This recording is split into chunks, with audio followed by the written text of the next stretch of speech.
les funérailles de la raison. Les funérailles de la raison. Et c'est sur la nécessité d'une nouvelle élite politique gabonaise. Les funérailles de la raison. C'est un titre quand même assez particulier. Un titre de notre très cher frère diplomate Eugène Payangoubou. Eugène Payangoubou qui est interprète au ministère des Affaires étrangères, un acteur étatique assez intelligent, brillant et astucieux. Et là, je vais vous lire une de ses préfaces, d'ailleurs dédicacée par un de nos enseignants, diplomate de carrière, c'est-à-dire notre frère Sosten Ngokila. Lorsque l'élite intellectuelle est inintelligente, la rationalité des masses devient un outrage et la bêtise des gouvernants un usage. Lorsque l'élite intellectuelle est inintelligente, la rationalité des masses devient un outrage et la bêtise des gouvernants un usage. Vous êtes à l'émission Atmosphère, intervention chirurgicale, animée par le prince Adouma David Berakoma, la voix des sans-voix, la cristallisation des aspirations légitimes du peuple souverain, garant de la légitimité populaire et institutionnelle, frappé du sceau du savoir et l'onction de la faculté, cerveau-serveur du vivant électif. Président actif la jeunesse insoumise, vice-président porte-parole des États généraux de quartier sous-intégrés, chargé de la réponse de la coalition 12 avril 2025 pour Brice Côté Olivia. Nous vivons dans un monde de raisonnement au service de l'Internet. N'est-ce pas vrai? À ce jeu de société, les intellectuels ont pris le dessus sur la grande masse.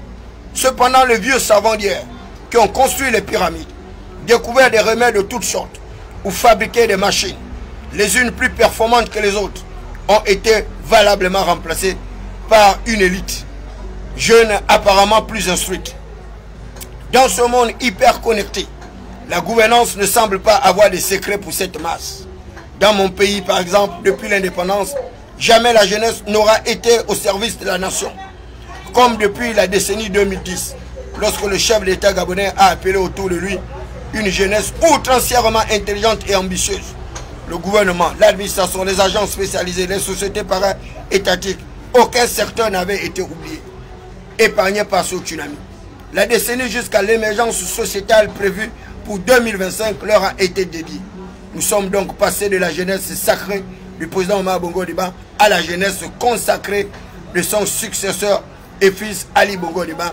Même les relativement vieux qui ont été conservés à leur poste et fonction n'ont pu bénéficier de cette faveur que grâce à une expertise très poussée d'une part et d'autre part à l'indisponibilité des ressources plus jeunes dans le secteur concerné. Devant un tel déferlement d'aptitude, la population n'avait plus qu'à se baisser pour ramasser le fruit d'une meilleure gouvernance. Je voudrais revenir sur cette préface pour que nous puissions rentrer dans la quintessence, dans l'analyse du paradoxe gabonais. L'élite intellectuelle est inintelligente. L'élite intellectuelle est inintelligente. L'intelligence est une faculté de l'esprit. Et c'est pourquoi d'ailleurs René Descartes disait que le bon sens ou la raison était la chose au monde la mieux partagée. Malheureusement, beaucoup de personnes sont dépourvues de raison, dépourvues de bon sens. Et c'est pourquoi moi, David Berakoma, les gens ont coutume de m'appeler le névrosé psychotique. Parce que ces gens-là estiment à tort ou à raison que je suis malade. Et que je souffre certainement des maladies psychiques, psychiatriques, psychosomatiques. Mais c'est l'intelligence et qui est à l'origine justement de cette mégalomanie. Vous savez, l'intelligence vous fait briller comme un incendie. L'intelligence vous permet d'avoir des capacités ingénieuses. L'intelligence vous permet de vous placer à des hauteurs, à des standards qui dépassent l'intelligence d'ailleurs humaine. Le cerveau humain est celui-là qui a conçu une machine, un robot qui marche sur la lune.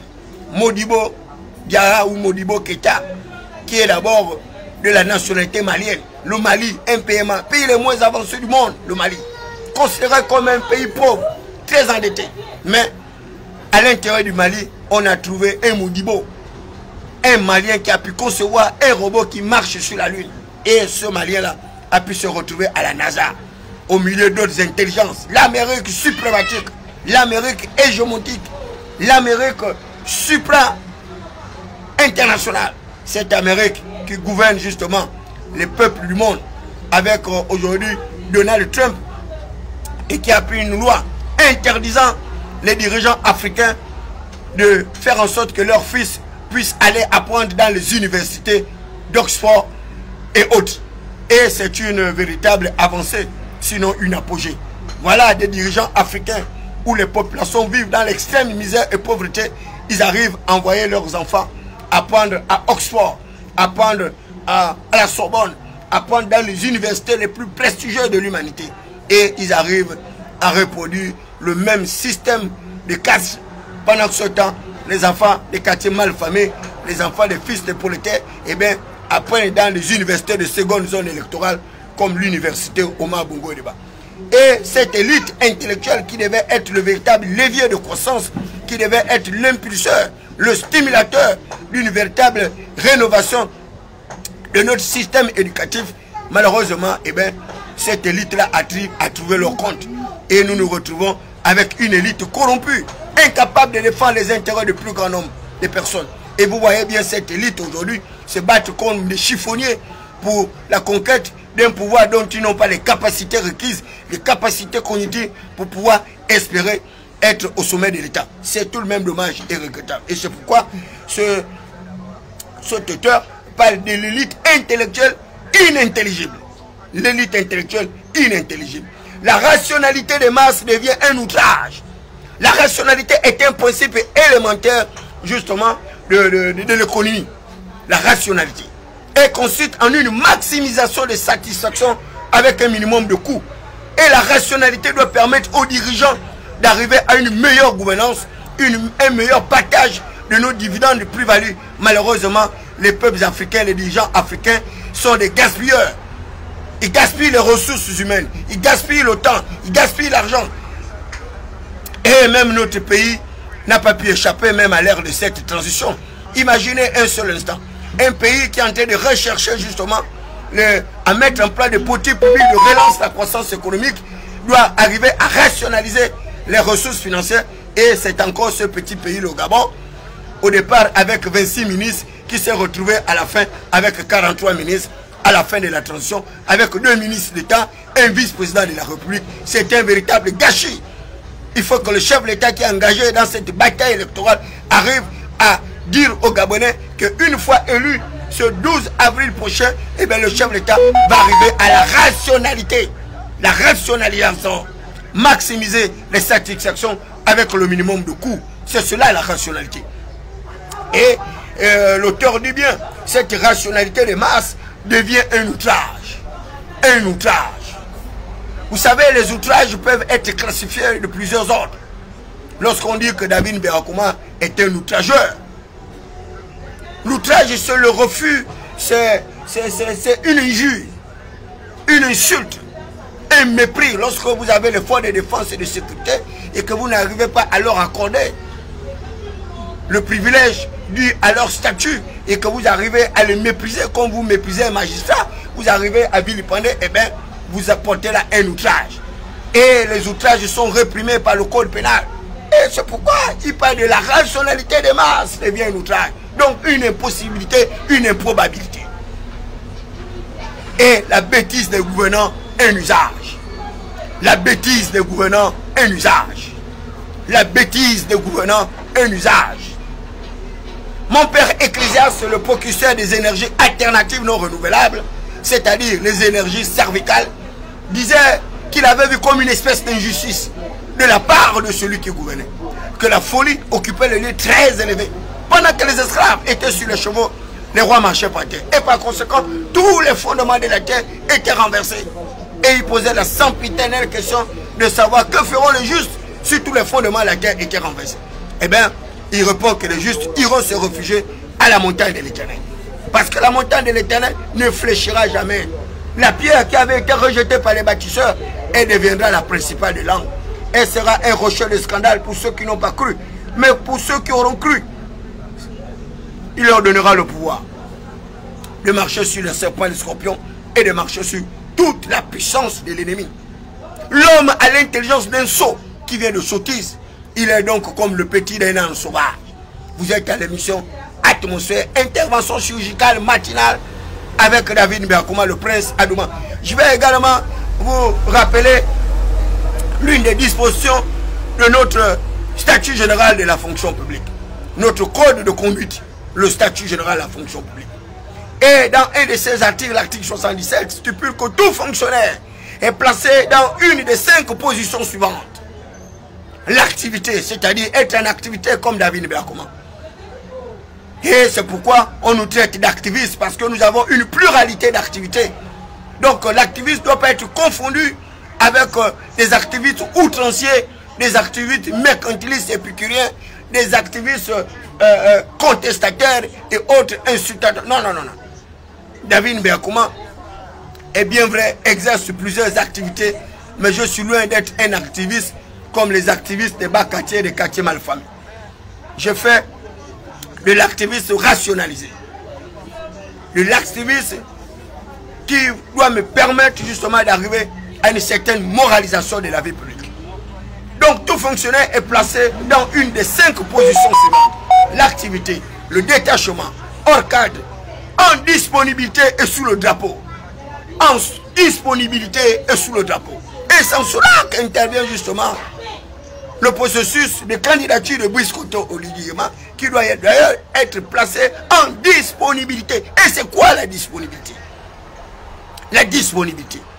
Et non l'indisponibilité, comme disait mon grand frère Wilfried Okumba Kamitatou, le Nilandjougou, qui nous disait que le chef de l'État s'est mis en indisponibilité. Non, très cher grand frère Wilfried Okumba Kamitatou, avec tout le respect à ta prestigieuse fonction, ton engagement patriotique et républicain, je voudrais te dire que le chef de l'État ne s'est pas mis en indisponibilité. L'indisponibilité est une incapacité. Or, la disponibilité est une capacité, une aptitude qui doit permettre au chef de l'État de pouvoir postuler à la fonction présidentielle. C'est de la disponibilité. Et cette disponibilité, vous la retrouverez là, l'article 93. La disponibilité est la position du fonctionnaire placé hors de toute activité dans l'administration. Placé hors de toute activité administrative. L'interprétation, je ne vous aiderai pas. Parce que lorsque les gens font le malin à David Biakoma, des gens qui n'ont pas les papiers, Bobby Sangou, il n'y a pas les papiers, Bissangou, il n'y a pas les papiers. Ils ne peuvent pas, ils n'ont pas les papiers, il n'y a pas les papiers. Il n'y a pas les papiers. Mais en quoi je suis outrancièrement impoli, arrogant ou insultateur lorsque je dis que ces gens-là n'ont pas de papiers? Des déscolarisés, analphabétisés, arrivent comme ça, à vouloir rivaliser l'adresse avec un génie comme David Biakoma, serveur divinement électrifié, un prince Adouma, frappé du saut du savoir et l'onction de la faculté. Je le dis, je suis le meilleur de tous et je le répète. Je suis le meilleur de tous. De tous les soutiens du chef de l'État gabonais, il n'y a pas un seul qui a le quotient intellectuel de David Biakoma. Ce n'est pas une question d'avoir les diplômes. Le diplôme est une présomption de connaissance et non une certification d'aptitude. Encore moins l'expertise. Non, non, non, non, non. Moi, je suis un véritable évaluateur de politique publique. Je suis un analyste des phénomènes électoraux. Et je vous le dis que là, nous sommes en train d'aller vers une espèce de rigolade. C'est de la rigolade. Et comme je vous le disais il n'y a pas longtemps, que la candidature qui me paraissait assez intéressante pour engager un véritable débat contradictoire public avec une véritable saine émulation de la compétition, eh bien, n'est rien d'autre qu'Alain-Claude Biebinze. Alain-Claude Biebinze, cet acteur intelligent que nous avons tous connu, qui a gravi en 10 ans pratiquement tous les échelons, comparativement à ceux-là qui veulent prendre Alain-Claude Biebinze au punisseur-pierre pour le laisser pour compte sociétaire et un marginal. Non, Alain-Claude Biebinze est quelqu'un d'extrêmement intelligent. Ça, on ne peut pas le lui refuser. C'est quelqu'un qui est très intelligent, un fils des prolétaires, qui a pu se hisser à toutes les prestigieuses fonctions au sein de l'architecture gouvernementale. Ministre délégué, ministre d'État, jusqu'à être premier ministre chef du gouvernement du régime déchu. Et Alain-Claude Biebinze est resté cohérent dans sa démarche. Il a dit qu'ils ont perdu le pouvoir, et selon le principe, la théorie des intérêts bien compris de l'exercice du pouvoir, lorsque l'exercice du pouvoir vous rapporte plus que son abandon, vous exercez le pouvoir. Mais dès lors que l'abandon du pouvoir vous rapporte plus que son exercice, eh bien vous abandonnez le pouvoir. Et c'est le cas d'Alain Claude Biaye, qui a été débarqué à pieds joints par les forces de défense et de sécurité. Donc il est tout à fait normal qu'il puisse emprunter la voie de l'opposition pour arriver à une reconquête du pouvoir. Rien à voir avec ces pédégistes malveillants, ces pédégistes lâches, ces pédégistes inopérants qui arrivent comme ça, comme David Mbakuma, à chanter les cantiques et les louanges mortifères d'Alain Claude Biaye. Et moi encore, j'ai le devoir de le faire, ne serait-ce que par reconnaissance. Et de tous les pédégistes, j'étais le seul, moi, David Mbakuma, à avoir décrié la gestion comateuse d'Ali Bongo Ondimba pendant l'exercice du pouvoir. Et je l'ai dit devant tout le monde, devant les chaînes d'État, devant tout le monde, devant tout le public, devant l'opinion nationale internationale, que le troisième mandat d'Ali Bongo Ondimba était un mandat de la mort. Parce qu'il n'allait pas être président de la République et que les militaires allaient prendre le pouvoir. Où est-ce que nous en sommes aujourd'hui? Je suis celui-là qui a dit que Nourine Bongo Valentin, avec sa mère, la reine Jézabel, et Yann Goudou, termineront leur processus en prison. Ils sont en prison. Et aujourd'hui, je suis heureux d'apprendre d'après justement une information qui reste à confirmer du KGB justement de Bob Megom, le candidat à la mort, matricule 212, qui vient de me tenir informé que ce que d'aucuns redoutaient a fini par arriver, qu'effectivement Alain Claude Biaye, l'enfant terrible de Makoko, celui-là qui nous disait d'espérer contre toute espérance et que les Gabonais vivraient au-dessus de leurs moyens et que le PDG au pouvoir n'attendait pas céder le pouvoir, et vient de déposer sa candidature à l'élection présidentielle du 12 avril 2025.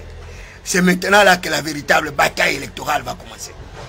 Félicitations, très cher grand frère, M. Alain Claude Biaye, pour avoir fait preuve de courage en vous portant candidat à l'élection présidentielle. Certainement, vous seriez celui-là qui va véritablement mener une bataille électorale avec Brice Koto-Oligui Nguema. Et je voudrais informer le public que moi, David Mbakuma, je ne fais pas la politique politicienne. J'ai un certain respect pour les candidats, mais les menus frétins, je ne les respecte pas. Les candidats fantaisistes à faible impact sociologique, à faible impact de développement, qui veulent comme ça faire ce que disait Pierre de Coubertin, que l'essentiel est de participer. L'essentiel n'est pas de participer. Ces candidats-là n'ont aucune humanité. C'est des candidats sans aucun niveau. Et ils veulent comme ça profiter de l'incognité spéculative des populations pour pouvoir faire le chantage à l'actuel détenteur exclusif du pouvoir totalitaire, Brice Koto-Oligui Nguema. C'est une situation de plus incongrue que nous ne devons pas accepter. Donc, à la prochaine élection présidentielle, certainement nous aurons ces trois candidats-là. Brice Koto-Oligui Nguema, et qui est, comment on appelle ça, un favori. Vous avez Alain Claude Biaye également, qui est un semi-favori. Et vous avez Jean-Rémy Yama, qui est un outsider. Voilà les trois candidatures qui me paraissent raisonnables. Et à partir de 17 h, je vous ferai le portrait robot de ces trois candidats pour que le peuple souverain puisse juger en son âme et conscience. Et je mettrai également à votre disposition le curriculum vitae de ces trois candidats à l'élection présidentielle qui me paraissent assez consistants, parce que voilà des candidats qui ont de la matière. Jean-Rémy Yama, nous le connaissons très bien, pour avoir été celui-là qui s'est battu pour la recherche et l'amélioration de notre système éducatif, mais également les conditions d'existence des fonctionnaires gabonais, qui a d'ailleurs, il a créé une formation politique, certainement à laquelle je pourrai adhérer après l'élection présidentielle. Mais pour le moment, l'élection présidentielle, je préfère me concentrer sur la candidature de Brice Koto-Oligui Nguema. Donc Jean-Rémy Yama, qui a fait plusieurs fois la prison et est resté inflexible, même au sortir de la prison, même lorsque Brice Koto-Oligui Nguema l'a fait nommer sénateur, Jean-Rémy Yama a porté la voix du non référendaire. Et il a justifié pourquoi il portait la voix. Voilà un citoyen et qui reste cohérent dans sa démarche. Et c'est ce genre d'acteurs politiques dont nous avons véritablement besoin. Des acteurs politiques qui ont une certaine conscience, une certaine moralité, une certaine éthique, une certaine probité. Brice Koto-Oligui Nguema, encore moins. C'est un acteur politique dont nous devons beaucoup de respect, sinon la reconnaissance. Pour nous avoir sorti de ce tourbillon électoral, nous avoir sorti de cette gangrène du Parti démocratique gabonais, qui était devenu pour nous un véritable cancer, capable de détruire toutes nos cavités Et aujourd'hui, nous pouvons respirer une atmosphère nouvelle avec un renouveau démocratique. Et c'est tout à fait de manière aisée que je suis venu boire mon whisky chez Bitegué, comme je vous le disais. Ce consultant intelligent, intellectuel, savant et puis gardien de nos us et coutumes, Bitegué que j'ai connu à Gabon, à TV+, avec Mbobam. Bitegué me faisait tellement rêver et tellement il captivait notre attention par ces rudes batailles d'affirmation des minorités marginales. Aujourd'hui, c'est au panthéon de la science que j'arrive à m'asseoir majestueusement devant cette école et boire un verre de whisky d'ailleurs qu'il offre à David Belakouma ce matin. Et donc j'ai une bouteille de Grunt. J'ai une bouteille de Grunt qui a été achetée. J'ai également, comment on appelle, la deuxième bouteille que tu... Non, pas l'autre. J'ai le Grunt là-bas. Voilà, le Jack Daniel. Le Jack Daniel. Voilà. Ce sont des boissons des célébrités, des grandes personnalités. Hein? Jack Daniel, le Grunt. Ce sont des gens qui donnent à réfléchir. Hein? Lorsque vous arrivez comme ça à prendre un whisky avec tout le confort possible, eh bien vous devez vous réjouir. Hein? Allez les amis, hasta la victoria siempre. À la próxima vez.